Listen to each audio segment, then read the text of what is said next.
Graças e louvores se deem a todo momento ao Santíssimo e Diviníssimo Sacramento. Meus irmãos, minhas irmãs, como é bom estar aqui com vocês partilhando a palavra do Senhor. Como é oportuno para nós nesses dias estarmos nos alimentando da palavra do Senhor. Eu convido a você a abrir no Evangelho de Jesus segundo Lucas, capítulo 15, versículo 11. Lucas 15, versículo 11.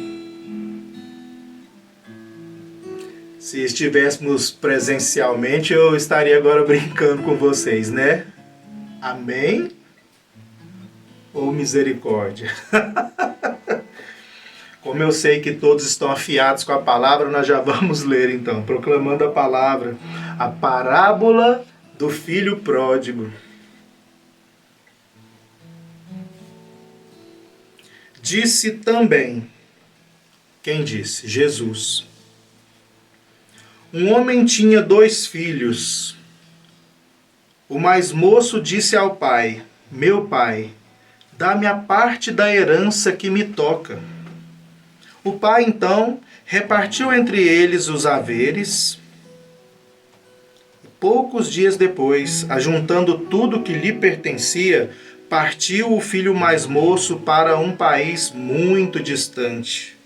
E lá dissipou a sua fortuna, vivendo dissolutamente, de forma totalmente desregrada, em busca de prazeres, aventuras, de experimentar os sabores, aquilo que ele valorizava, que ele tinha como que o que lhe traria a felicidade. Continuando, no versículo 14. Depois de ter esbanjado tudo, sobreveio àquela região uma grande fome e ele começou a passar penúria. Foi pôr-se ao serviço de um dos habitantes daquela região, que o mandou para os campos guardar os porcos. Desejava ele fartar-se das vagens que os porcos comiam, mas ninguém lhe as dava. Entrou então em si e refletiu: quantos empregados há na casa do meu pai que tem pão em abundância, e eu aqui estou a morrer de fome. Levantar-me-ei e irei a meu pai, e dir-lhe-ei: meu pai, pequei contra o céu e contra ti. Já não sou digno de ser chamado teu filho. Trata-me como a um dos seus empregados.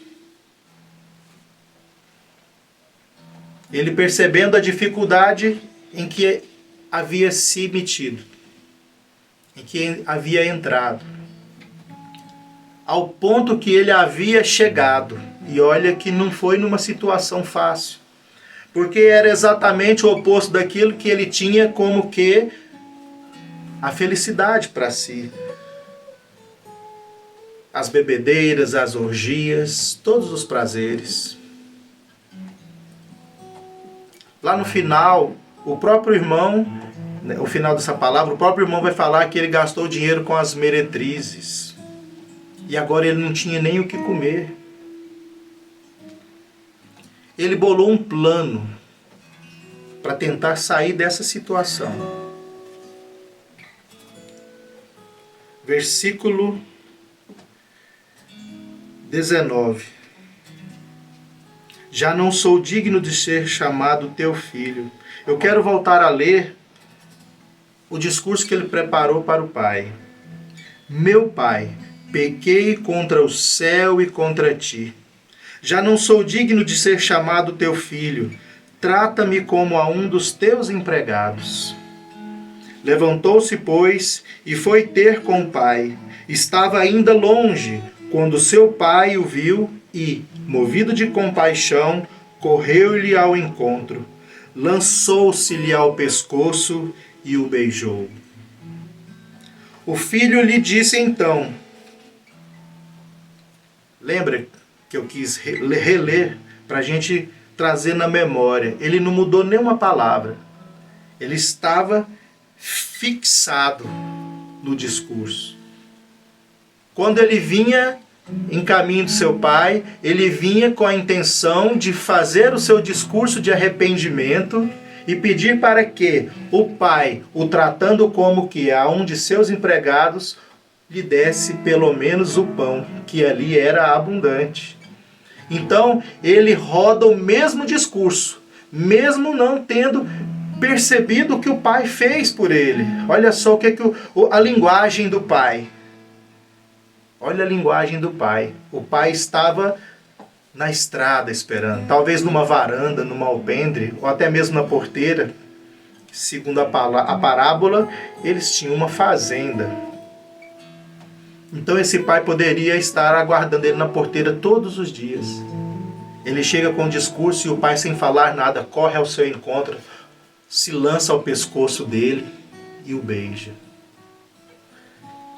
E ele passa e ele roda esse discurso para o pai, né? Aquilo que ele havia ensaiado. Mas o que acontece no versículo 22? O pai ainda não fala com ele.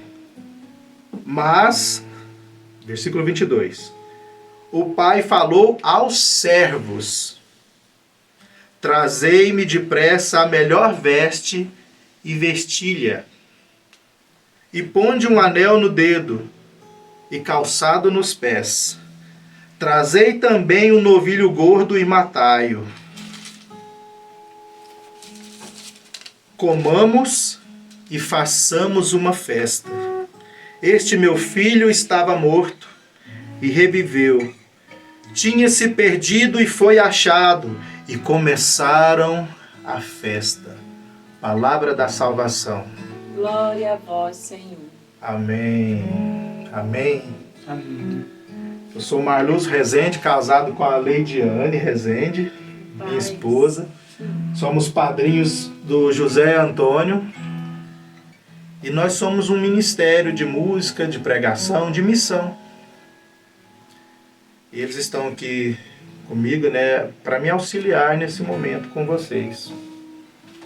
Olha que interessante. Qual que é o título desse subcapítulo? Parábola do filho pródigo. Não é, José? Não é o que está escrito aqui? Isso, parábola do filho pródigo. Se você olhar na sua Bíblia, também vai estar escrito dessa forma ou muito parecido, que é a forma que a gente conhece, de cor e salteado. Mas olha que interessante. Jesus, ao falar essa parábola, ele não está aqui falando, dando ênfase no filho pródigo.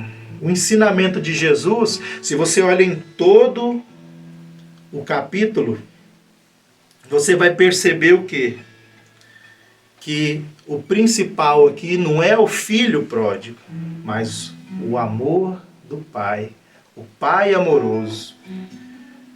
Neste mesmo capítulo, se a gente volta a alguns versículos, nós temos aqui primeiro a parábola da ovelha perdida, onde o pastor, percebendo que uma de suas 100 ovelhas se perdeu, ele deixa 99 no deserto e vai em busca daquela que está perdida. Quando a encontra, põe no ombro e faz uma festa. Ele volta a ter com as suas 99 ovelhas.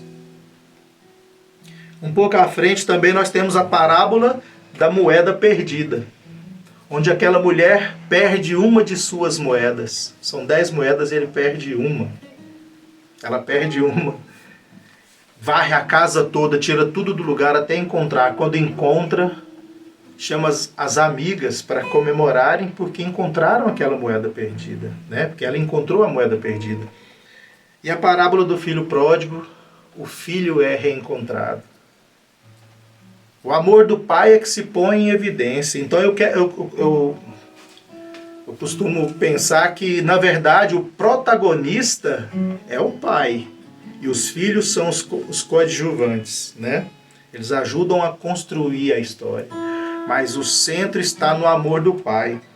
Olha que interessante. O filho está com o pai. Esse é o filho mais jovem, tem um filho mais velho, né? E esse filho novo, ele não se sentia feliz.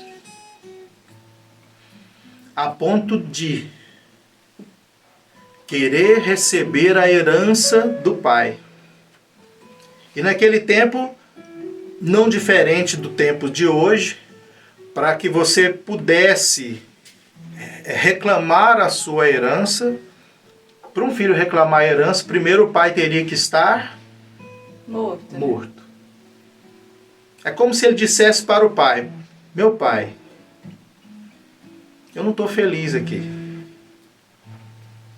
E como isso aqui um dia vai ser meu e do meu irmão, e eu não quero esperar passar a flor da minha juventude para que eu possa viver tudo aquilo que eu sei que o dinheiro vai poder me proporcionar, eu hoje mato o Senhor no meu coração. Eu quero a minha parte que me toca. O que o pai faz?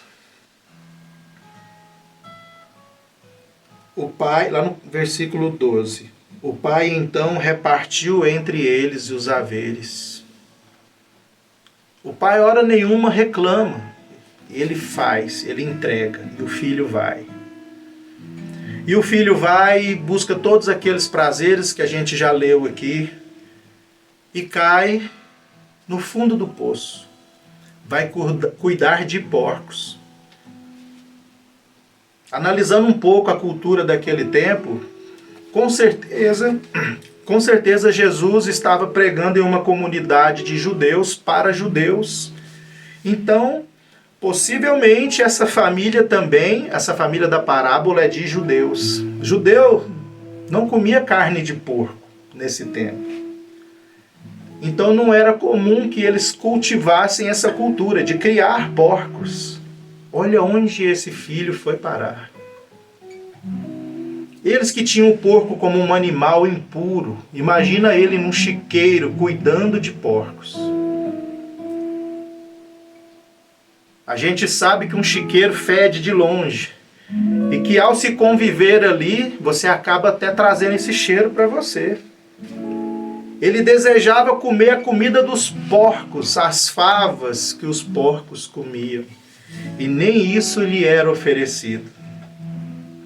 Então ele, pensando nos empregados do pai, ele pensa: eles têm pão em abundância e aqui nada me é oferecido. Então ele cai em si. Eu gosto de dividir em 4 tempos a situação desse filho. Primeiro, ele era feliz porque ele estava na presença do pai, ele tinha o cuidado do pai. Com certeza ele não tinha somente o pão em abundância. Ele tinha o pai, tinha o irmão. Ele era feliz e não sabia. Quando ele pede a herança, quando ele pede recurso para ele viver aquilo que ele, no seu entendimento, ele seria feliz, ele vai, ele vive um período, e esse período que ele vive, agora ele é infeliz e não sabe que é infeliz. Mas diz a palavra que ao estar junto com aqueles porcos, passando fome, não tendo nem as favas, nem a lavagem dos porcos para comer, a palavra diz que ele entra em si. Como diz os jovens, né? Caiu a fichinha. Ele cai a ficha. Quando ele cai a ficha, ele é infeliz, mas agora ele sabe que ele é. Agora ele é infeliz conscientemente. Ele cria um plano, ele se sente mal com aquilo, vai em busca do pai, com aquele discurso que com certeza poderia sensibilizar o pai, e o pai o tratar como seus empregados e colocar diante dele o pão para ele comer. Só que ele havia esquecido um detalhe. O pai, ao repartir os bens entre os filhos, pode ser, né? Eu acredito que ele possa ter pedido, né? No tempo de hoje seria um contrato de usufruto. Porque se o pai deu tudo para os dois irmãos, o pai já não seria mais senhor de nenhum empregado. Segundo o que a gente entende, né? Segundo o mundo que a gente vive, onde nós somos importantes pelo tanto que nós possuímos. Nós temos o poder de acordo com o que nós possuímos. Não é assim? Não é assim que a gente aprende no mundo? Então ele vai de encontro com o pai. O pai não fala nada. Já estava alerta, já estava ali em vigília, esperando o filho chegar. O pai deixou o filho ir, mas nunca perdeu a esperança que o filho voltasse. Não fez nenhum tipo de ameaça. Quando o filho perdeu tudo e voltou, o pai não pôs o dedo em seu rosto, não falou, eu te avisei, eu te avisei. Não. A linguagem do pai. Ele se lança no pescoço do filho e o beija. O filho, fixado naquele discurso que ele tinha que falar, fala da mesma forma que ele ensaiou. Mas o pai não fala uma palavra com ele, vira para os empregados, conforme está aqui na palavra, né? Vira para os servos. E olha que interessante, vira para os servos, ou seja, o pai deu os bens, mas não tinha perdido a autoridade. Porque o poder do pai não é medido pelas posses. A autoridade do pai não está naquilo que ele traz de material. A autoridade do pai sobre aqueles servos vai muito além. Talvez a gratidão que cada um daqueles tivessem por ele, pela forma que eram tratados. Olha o que o pai fala. Trazei-me depressa, no imperativo, né? A melhor veste e vistam nele. Deu uma vida nova, uma veste nova. Ponde-lhe um anel no dedo, devolveu a dignidade, a autoridade, a identidade.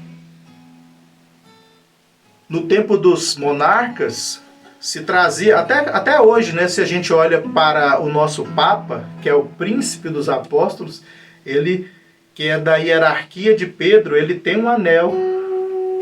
Ele tem um anel que mostra qual que é a sua hierarquia, né? De onde ele vem, a linhagem dele. Então, ali o pai devolve a identidade de linhagem para o filho.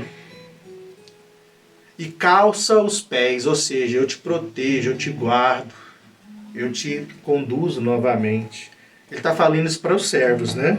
Trazei também um novilho gordo e matai-o. Comamos e façamos uma festa. Com quem que esse pai está falando? Além de ter autoridade, mesmo já tendo dado tudo para seus filhos, metade dos bens foi com o primeiro. Com quem que ele está falando agora? Com os servos. E ele fala, comamos e façamos uma festa. Um pouquinho mais para frente, este meu filho estava morto e reviveu, tinha se perdido e foi achado, e começaram a festa. Quem começou a festa? Porque o filho mais velho, se a gente segue nessa palavra, a gente vê que ele está trabalhando no campo. Hora nenhuma, o pai sentiu necessidade de falar alguma coisa com o filho. Ele preferiu mostrar com um gesto a alegria que estava ali recebendo o filho novamente. Então ele fala com os servos. Olha só, esse filho que ao se afastar do pai, não teve lá no seu trabalho nem a lavagem dos porcos.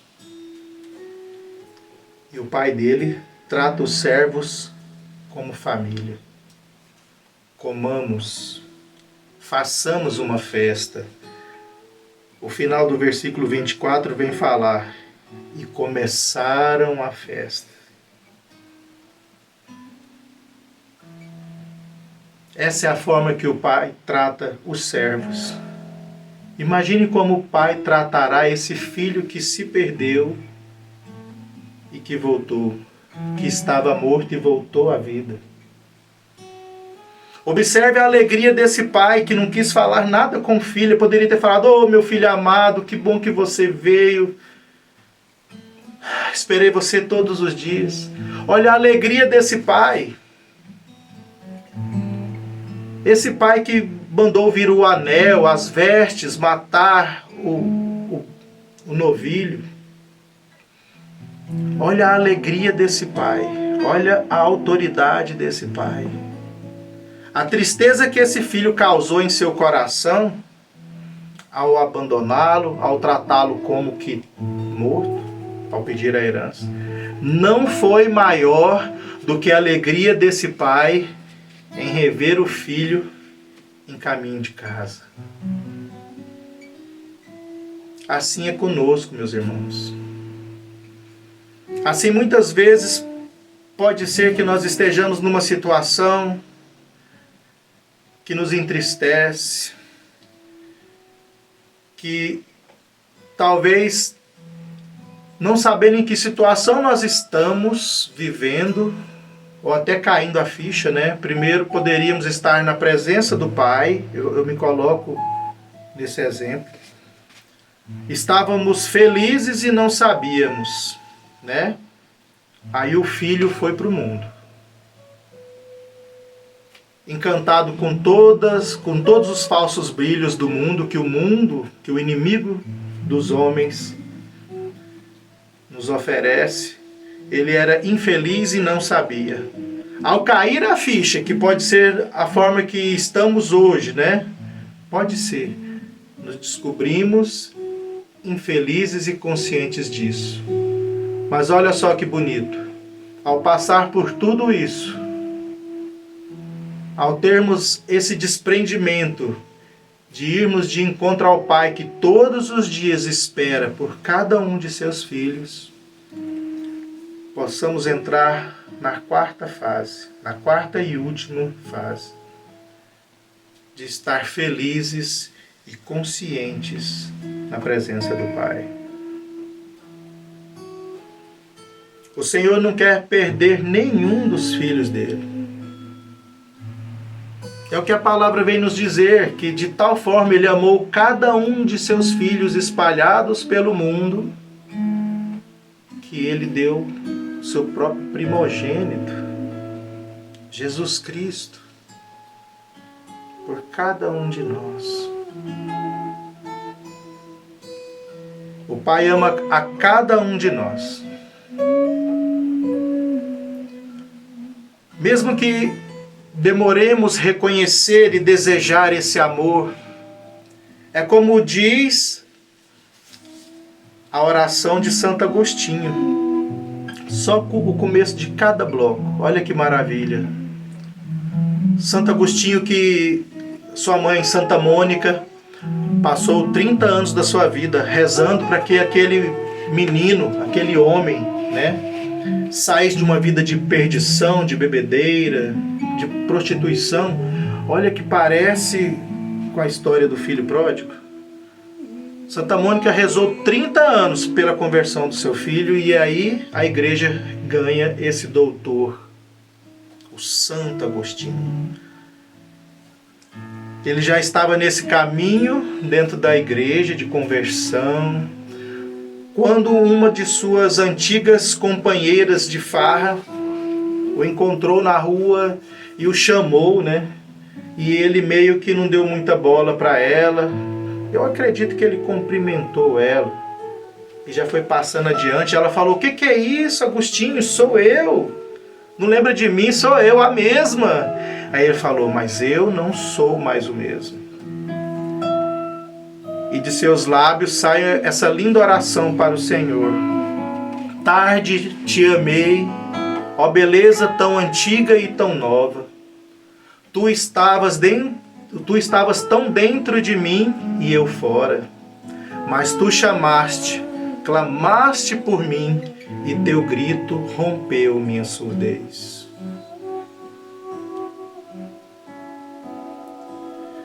Eu vim converter na igreja aos 30 anos de idade. Passei por muitas coisas durante a vida e por muitas vezes, hoje eu reconheço o Pai no caminho me chamando.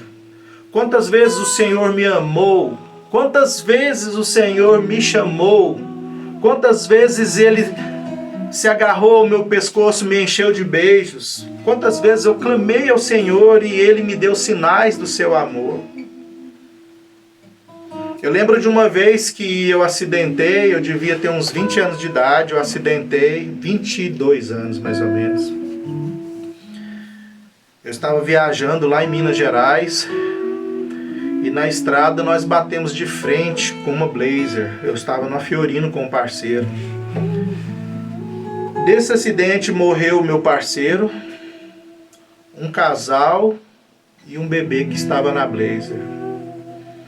Aquilo foi muito confuso na minha cabeça. No hospital mesmo, uma pessoa veio até mim e falou que eu estava confuso, que eu não estava entendendo nada, mas que eu aceitasse, porque Deus havia me salvado, porque me amava de uma forma muito especial. Eu me revoltei com Deus com aquelas palavras. Porque como as outras pessoas morreram, mas Deus quis que fosse assim, Deus me salvou. Talvez porque eu precisasse de mais tempo para minha conversão, eu não sei.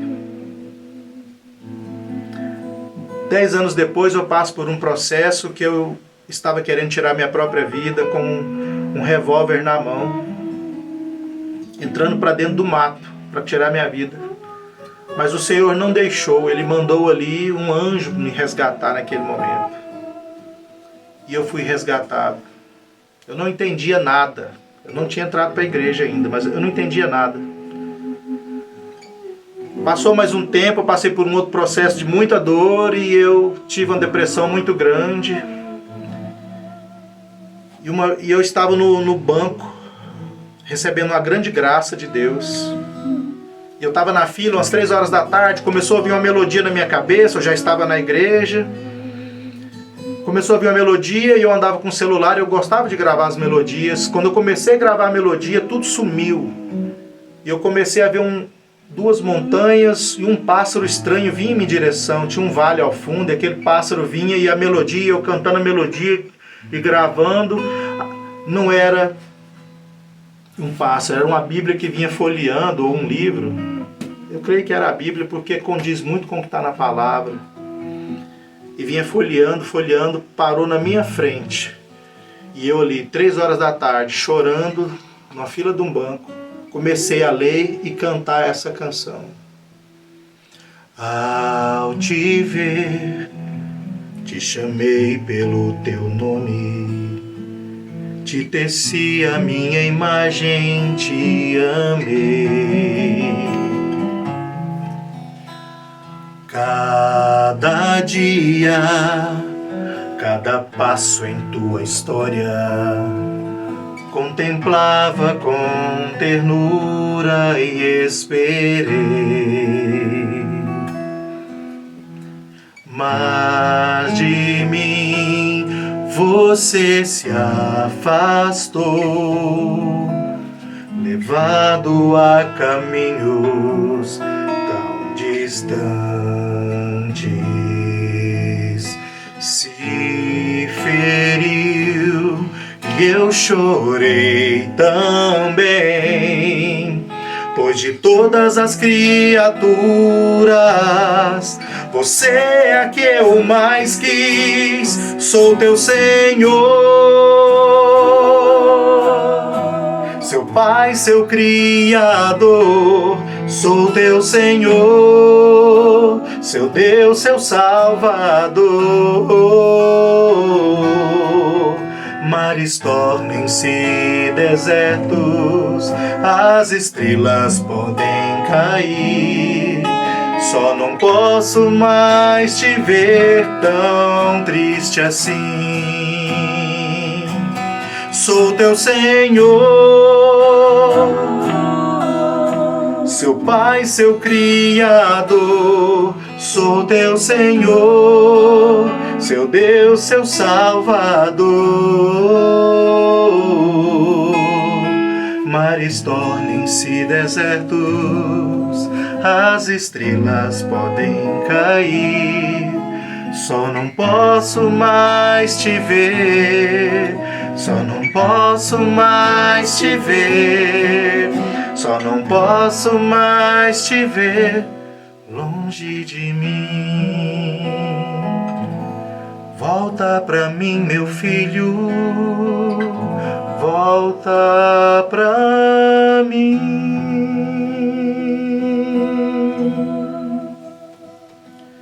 Que o Senhor te abençoe, que você tenha esse desprendimento de caminhar na direção do Pai. Foi naquele abraço de Pai que tudo começou a mudar na vida desse filho. Foi naquele abraço de Pai que ele entendeu o quanto seria possível mudar, ser feliz e agora consciente. Amém.